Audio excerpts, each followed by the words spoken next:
the perpetrators of the Second Vatican Council, in creating a one world church, would out of necessity need to create a different form of government.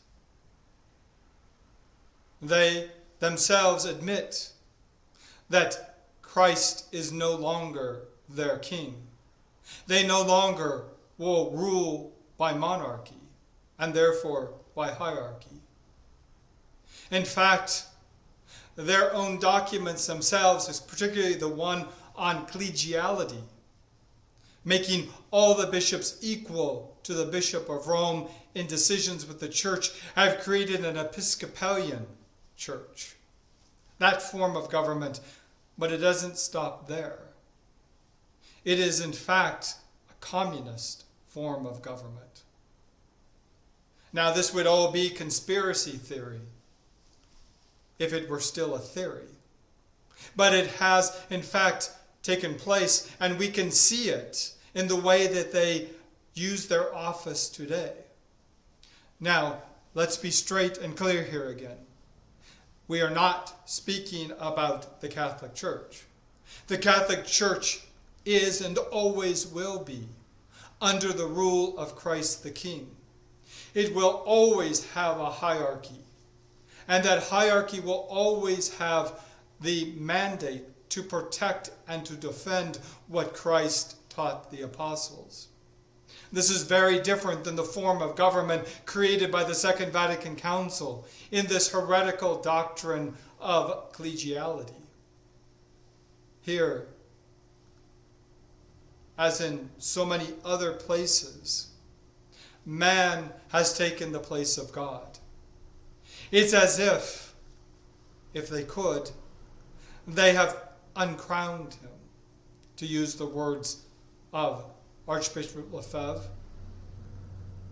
It's as if, again, like Napoleon, they have taken the crown and placed it upon their own head, and then expect us, since they cannot make Christ submit to them, they expect us who have the name of Christian to bow before them and submit ourselves to them. We will not do this. We never will do this. Ironically, it was, again, Archbishop Lefebvre who wrote this incredible book that they have uncrowned him. And yet today, the very society that he founded, instead of defending Christ, will defend those men who have done this. It makes no sense to me.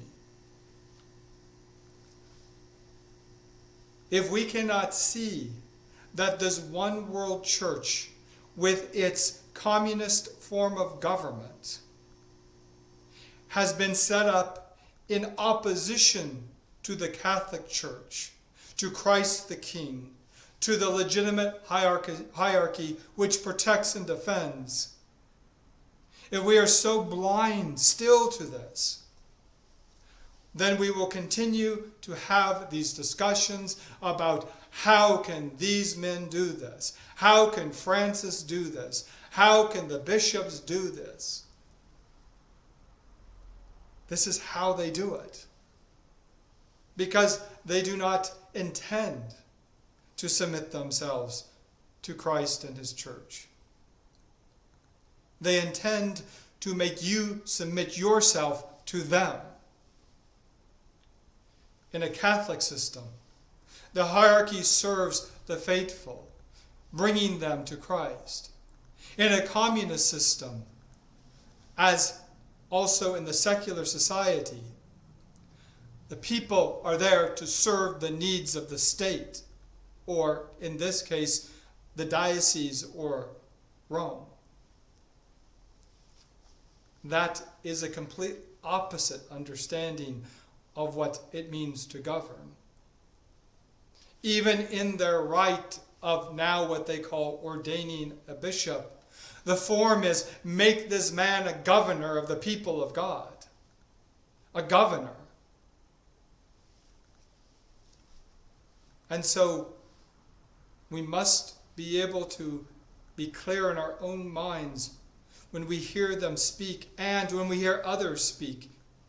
whether they are talking in the name of Christ and his church or the name of mankind. For this is what it is today.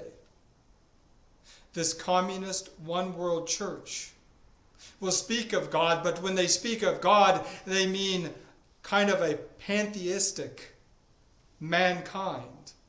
That God is the summation of all men together. They do not mean that God is the one true God who created all things. So we must force them to define their terms.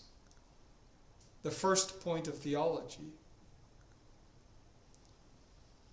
And we must be willing to follow those who follow Christ wherever he goes.